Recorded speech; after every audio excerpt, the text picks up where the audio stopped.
In the beginning, God created the heavens and the earth.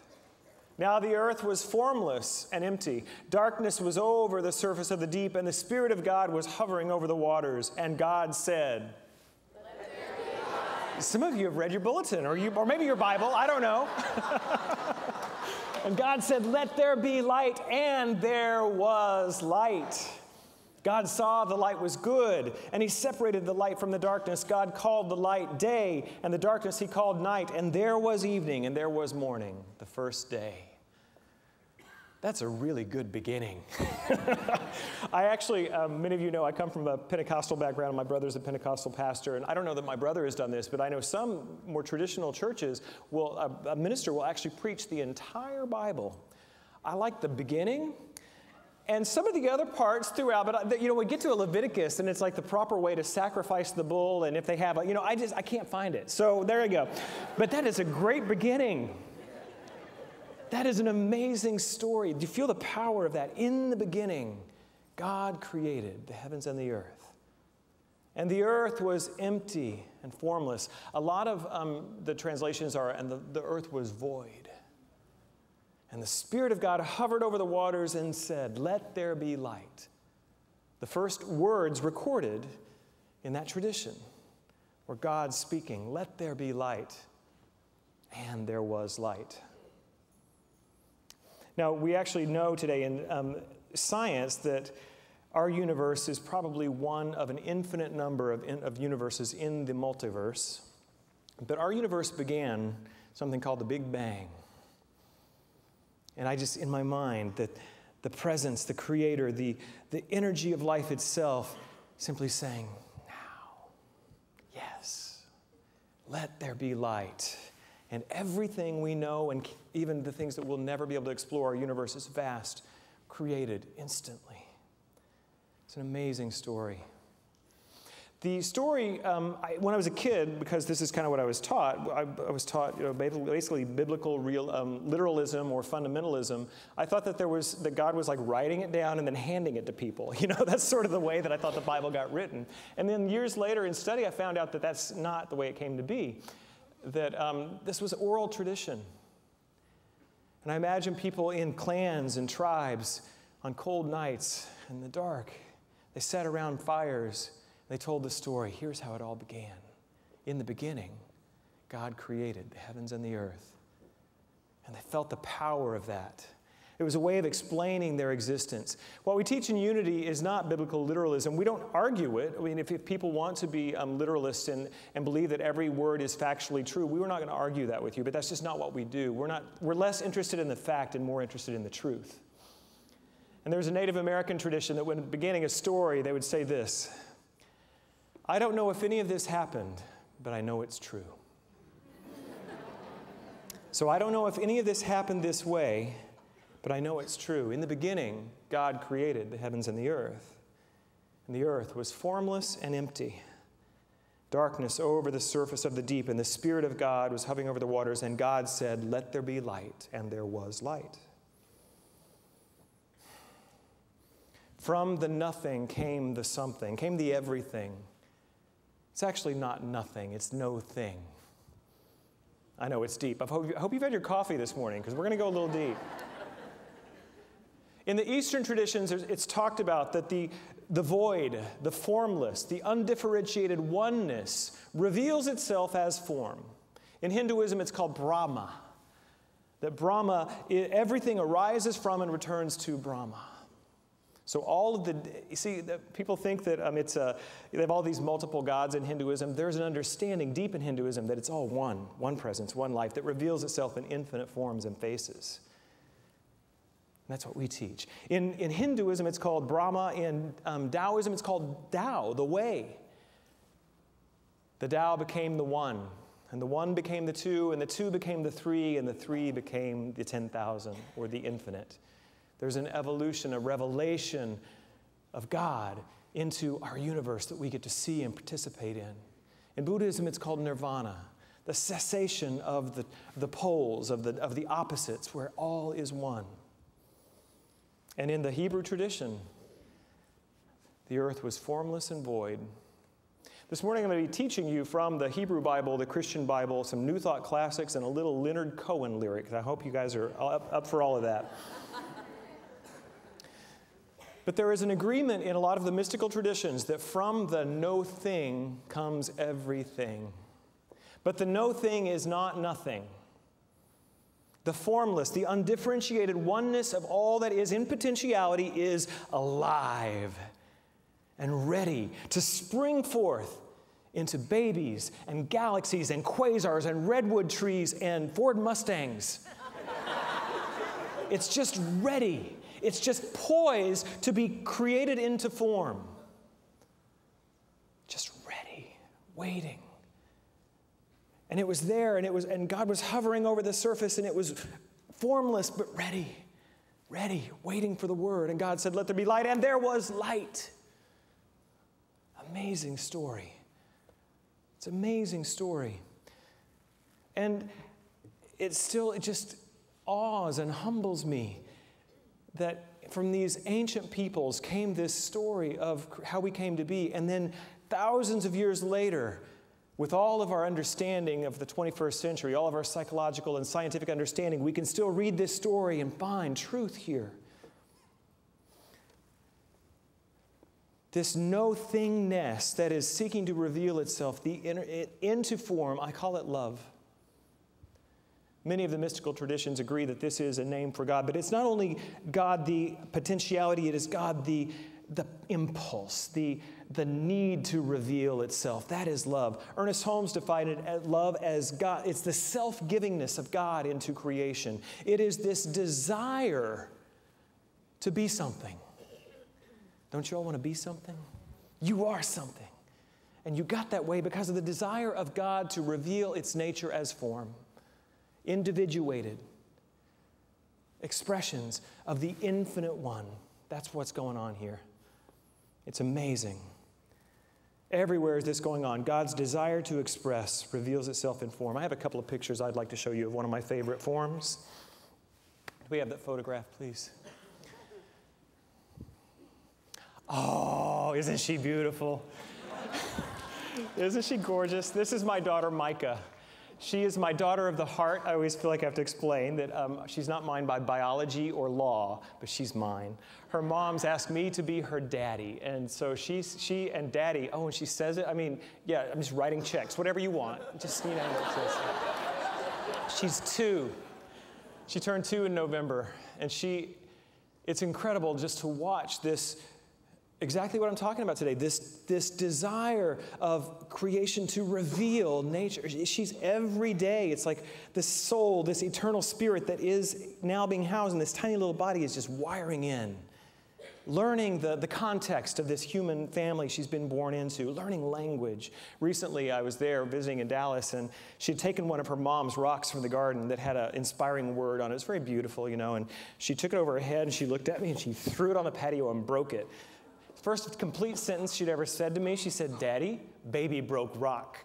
It was all there. It was great. Yeah, do you think she got punished? No. I have one more picture I'd like to show you. This one's a few weeks earlier. You can see it, something beautiful and pure emerging in that little body out of those ginormous eyes. That heart. There's a great quote. Gertrude Stein in the 1920s visited Oakland, and she said, "There's no there there." Very famous quote. There's a lot of there. Let me tell you, there is a presence in that tiny little body. I'm going to go to visit her. She's first thing she says is, "Daddy, boom, boom." That means she likes to sit in my car and push buttons and do the steering wheel. That's boom, boom. And then she also is like, but we'll walk outside and she's like, "Swing, Daddy, swing." So we swing and Daddy, walk. So we walk. And then I go this way. She's like, "No, that way." And then we go. A lot of presence there. And it's just been such an honor and joy to see life expressing itself, evolving, revealing. That's what we're talking about. Thank you. I appreciate you for showing that for us today. There's another story I read recently by last week in the New York Times. Ron Suskind is a writer, Pulitzer Prize-winning writer. And he has a new book coming out and a documentary. The book is called Life Animated. When his son Owen was 3 years old, something happened. He was developing normally up until that age, and then he began to lose his language. It's called regressive autism. Most of the time it shows up sooner, but sometimes it happens. There appears to be some normal development, and then suddenly there is a regression. And so Owen began to lose words, and they figured out what it was, and the family was, of course, just heartbroken and doing everything they could to reach this child who was so accessible earlier and now is gone, and they were unable to reach him. And his only word was juice. The only word he had to connect from his interior, he was locked in. The only way he could connect to the outside world was juice. And then one day when he was 3, or maybe he was a little bit older than that, I think he may have been about 5, he liked to watch Disney movies, they found. So they just bought them all and let him watch the Disney movies. And one day, the mom noticed there was a new word. He was saying, juice or vos. Juice or vos. And they were like, well, something's happening. And then a little bit later, the dad, Ron, was with his son and watching The Little Mermaid. And there's this great scene in The Little Mermaid. I, too, am a fan of Disney. When that great Broadway actress, Pat Carroll, is the voice for Ursula the Sea Witch. And she's doing this great number, and then she says, just your voice. And Owen said, juice or vos. And the dad it was like electricity. He said, oh, he's in there. He's trying to reach something. He's trying to connect. So later that day, the father, he snuck up to Owen's room, and he got under a blanket, and he put on the puppet of Iago, the parrot from Aladdin. And he said, how are you doing, Owen? And in full sentences, Owen said, I'm sad, I don't have any friends. He was in there, and the only way he could relate was through these Disney characters. He had relearned how to connect to the world through Disney. And that's what they used to bring him back into the world. And this book, I've already pre-ordered the book. It comes out next month.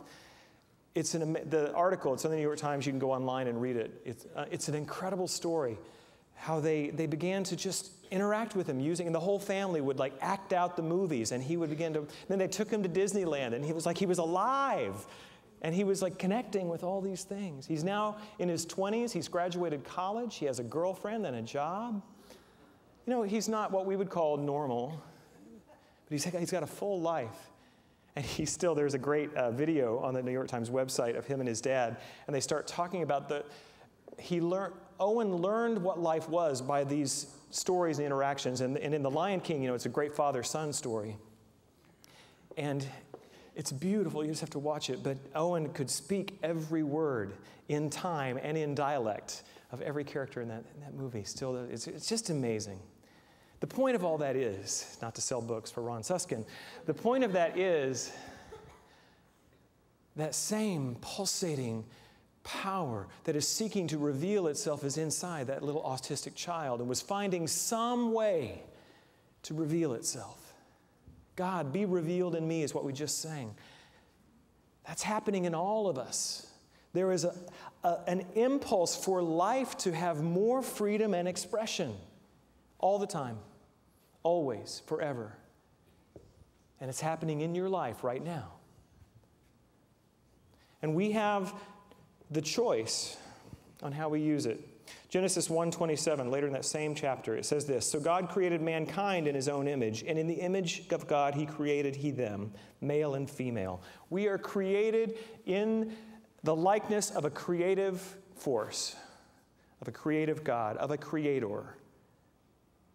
Do you get it? We are creative. Ernest Holmes, who's one of the founders of New Thought, in his seminal text, The Science of Mind, he wrote this, man is made out of and from life. As effect must partake of the nature of its cause, so man must partake of the divine nature from which he springs. Must partake of the divine nature from which he springs. In God's image we're created. We did not create our nature. We cannot change its inherent reality. We are who we are, and we use this nature for better or worse. So if that same power that said, let there be light, and there was light is in us, then why aren't we all just living very different looking lives? Sometimes people come to New Thought and they say, well, you just say an affirmation and you get everything you want. It's like vending machine God. It's a little more complicated. as those of us who've been around a while, complex, rich, and deep. That power for creation is in us, and we're using it all the time. All the time. The first time I heard a New Thought minister say, if you want to know what you're thinking, look at your life, I wanted to run screaming from the church. I wanted no part of that responsibility because my life was not so pretty. It was not working quite so well. And they were telling me that I was creating it. I got mad. I got indignant. This is not my fault. Have you ever had, spent a couple of decades in victim mentality? Oh, it's so much fun.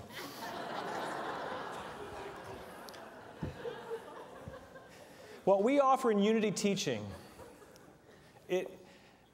it's not a vending machine God. This is a path and a teaching of great personal responsibility. You are creating your life. I want to modify that a little bit. We use the word a lot, co-creation. I've been recently kind of given a different way of understanding, which I think is better, and it kind of goes to what Ernest Holmes was saying. I'm not creating the creative energy. I don't know how to do that. It's not in my power to create that infinite substance of life that is seeking to reveal itself. I don't know how to do that. What instead I do is this. I direct the ceaseless flow of divine energy into particular forms and patterns. That's what I'm doing. And okay, we'll applaud for that, yeah. I was not applauding for that 21 years ago when I got here. Because I was using it, I was directing the flow, the ceaseless flow of divine creative energy. I was definitely putting it into some forms that weren't so good for me. We use this power of let there be light for freedom or bondage. Why would we do that? We have these things called false and limiting beliefs. My dear friend and mentor, Kathy Hearn, says this: a false belief is formed by a child's mind in response to an adult situation. We get a wrong idea early in life about who God is, who we are, what life is, and how it works, and then we spend our life saying, let there be light in that particular way. And so we use this power to keep ourselves in bondage. As a matter of fact, many people are using this power for creative movement and revelation to damage themselves and others every day, all around us. Using the creative power, that inherent nature of who we are. You know, because Mindy and I were in the Hill Country yesterday, I was there all day. I officiated at the wedding, and it's been a busy week. I knew I had to prepare. Usually Saturday is my time to prepare a talk, and I knew I had to work ahead. So I kind of had it all ready. And then this morning, the imp of inspiration showed up and said, you should talk about this. And I was like, no, I've got it all right. But I am. Just briefly, what occurred to me, this idea of using the creative process in a negative way. The story of the prodigal son came to mind, the lost son from the Christian Bible, from Jesus, the teaching story of Jesus, the parable, where he says that there was a father who had two sons, and one said, give me my inheritance early. The dad said, sure. And he went off to a distant land, and he squandered it on loose women and cheap beer, I bet. And so he had lost everything, and he was in this destitute, horrible place, and he has a moment of clarity. The Bible says he came to himself. And he thought, you know, in my father's house, even the servants have it better than this. So he goes home. And the text tells us that while he was still a long way off, his father saw him coming and rushed out to greet him and welcome him home.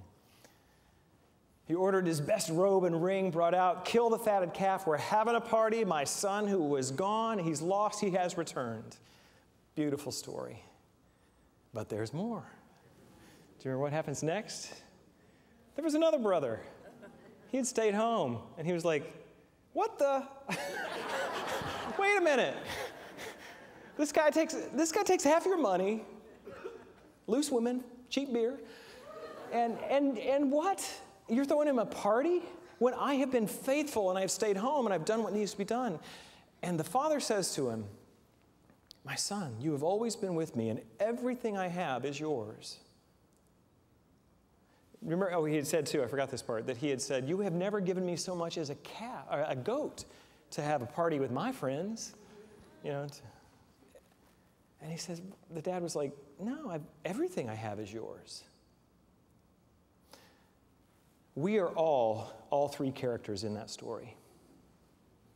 There's the Christed nature, the part of us that knows who and what we are. That is the Father.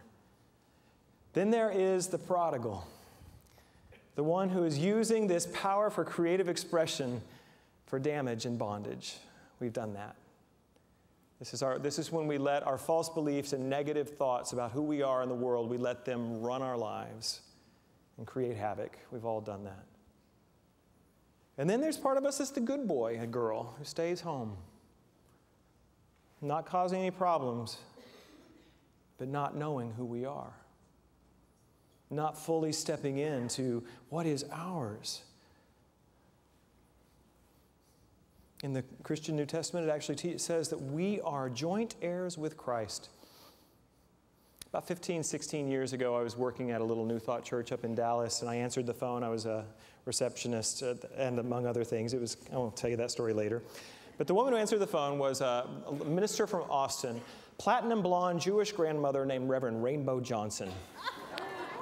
I love this woman so much.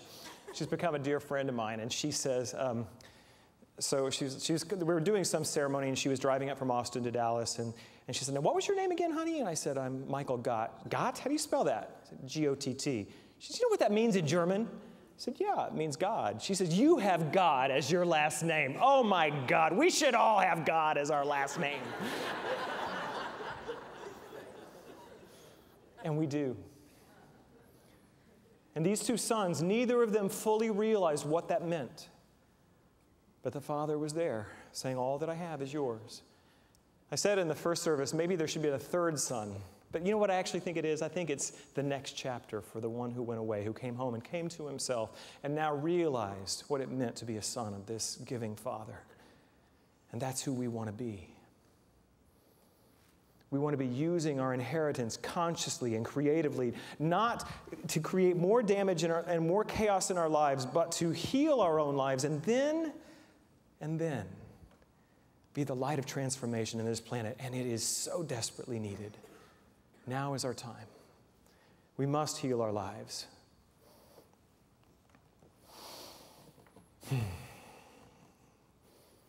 And some of you have this idea, because I did for a long time, that, well, when I get my problems fixed, then I can be the light of the world.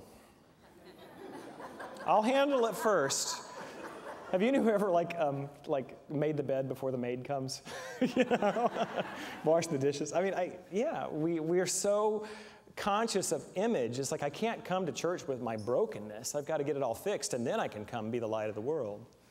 Now, there's a great line I learned in the 12 steps. I'll change it slightly for Sunday morning. You can't save your butt and your face at the same time.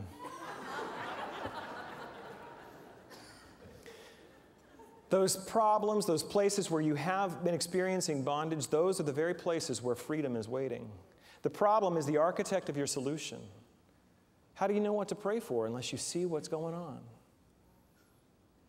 How do you know? Mary Morrissey teaches on this. She said, you have a problem. We all do. That is the place where God is seeking to become more real in your life, right there. The obstacle becomes the doorway, the stumbling block becomes the stumbling. Can I try that again? Can I stumble over that?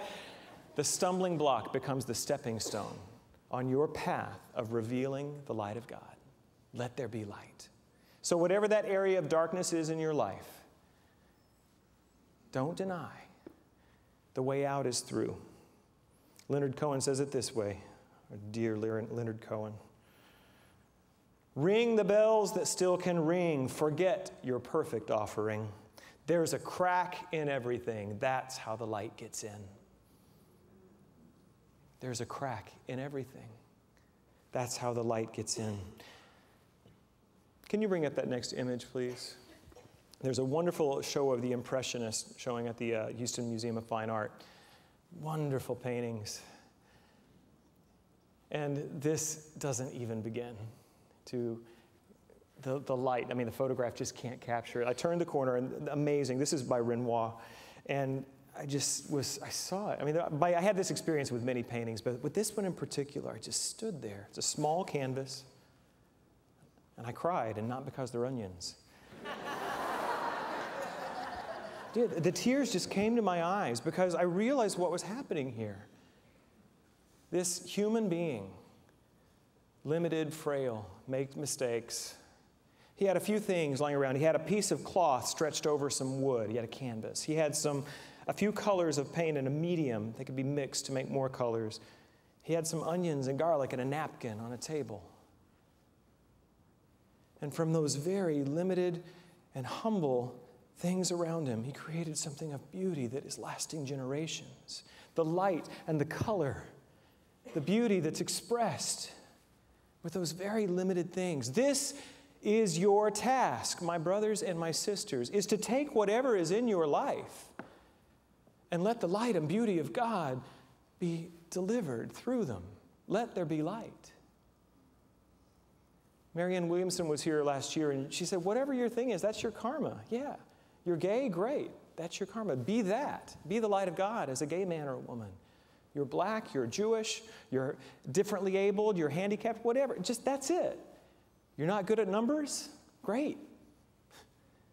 Find what is yours that will allow you, like that little autistic boy who found the way with the help of loving friends and family, found the way to let that light come through. That's our task. We're all limited in these bodies.